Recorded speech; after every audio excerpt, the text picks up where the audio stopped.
We've been studying the use of what we call a CAR T-cell, or a chimeric antigen receptor T-cell, targeting CD19, which is on the surface of B cells. So we've been using our CAR CD19 T-cells against diffuse large B-cell lymphoma, which is one of the most aggressive. Okay. Could you tell us more about the T-cells that you've been using? Sure, what we do is we take T-cells from a patient, a blood sample from a patient, and we genetically engineer them to have a receptor that recognizes CD19. We call this a chimeric antigen receptor because on the outside it can see something like an antibody does, but on the inside it signals like a T-cell. Okay. And how have this been responding to people with the low-dose chemotherapy?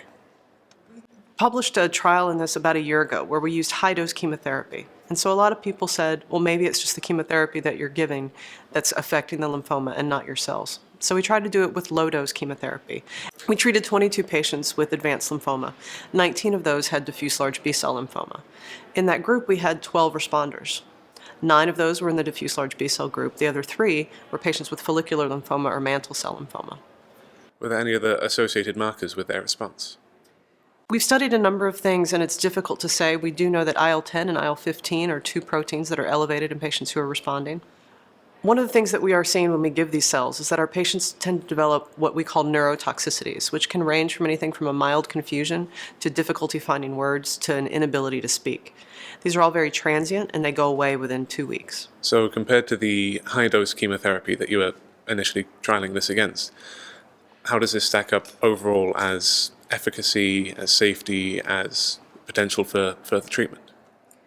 I think that by demonstrating the use of these cells with low-dose chemotherapy, we've been able to show definitively that it's not the chemotherapy that's affecting the lymphoma. It's our T-cells that's doing the trick.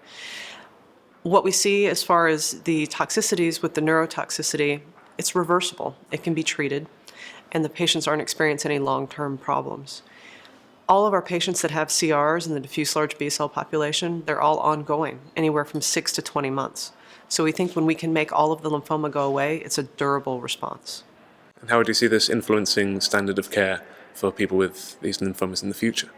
Obviously, we did a very small single-arm study, but I think that as larger multi-center, multinational trials get started, I think CD19 therapy with CAR is going to be one of the next treatments for patients with refractory lymphoma.